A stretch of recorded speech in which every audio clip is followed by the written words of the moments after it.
Cette période de l'année est souvent une période de bilan et de changement à travers des résolutions que beaucoup vont prendre mais que très peu vont appliquer au-delà de février ou mars. Pourquoi? Parce qu'elles sont souvent des résolutions forcées qui vont à l'encontre de notre fonctionnement naturel. Souvent, lorsque nous voulons changer, notre premier réflexe est de forcer. Forcer notre rythme naturel, nous imposer des restrictions ou aller au-delà de nos limites. Les neurosciences nous montrent que lorsque nous forçons, nous activons notre système nerveux sympathique, ce qui va mettre le cerveau en état de survie plutôt qu'en état d'évolution. Le yoga nous propose une voie complètement différente qui est la voie de la conscience.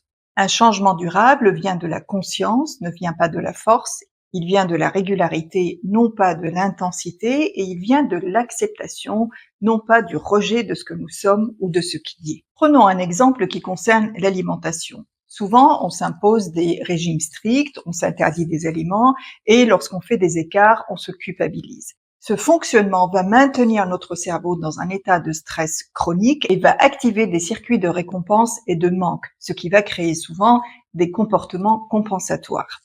L'approche du yoga est complètement différente. Elle est basée sur la conscience et elle va nous inviter à observer nos véritables moments de faim, nos déclencheurs émotionnels et notre relation à la nourriture. Cette approche est très intéressante parce que la véritable transformation ne vient pas d'un combat avec soi-même, mais plutôt d'une compréhension profonde de ce que nous sommes, exactement comme dans une posture de yoga. Si on force, on va créer de la tension, de la résistance, alors que si on prend conscience de notre corps et de notre mental, on va permettre une ouverture et une évolution qui est complètement différente. Alors, dans cette période de transition, plutôt que de forcer un changement, développez votre conscience qui le rendra plus naturel et plus durable. Plutôt que de lutter contre votre cerveau, accompagnez-le dans sa capacité à évoluer et à s'adapter. Je vous propose une pratique simple que je donne à mes élèves à chaque cours de yoga. Prenez quelques instants pour observer votre respiration, sans vouloir la modifier. Ensuite, prenez quelques instants pour observer votre mental, observer vos pensées qui vont et qui viennent, sans les juger.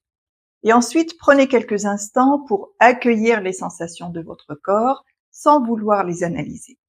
Cette pratique, si vous la faites régulièrement, va vous permettre de développer votre conscience, de rester le plus possible dans le moment présent et de développer ce qu'on appelle l'interoception, c'est-à-dire notre capacité à percevoir nos signaux internes et à les comprendre. Et la prochaine fois que vous vous surprendrez à vouloir forcer un changement, souvenez-vous que votre prise de conscience est déjà le début du changement que vous souhaitez avoir.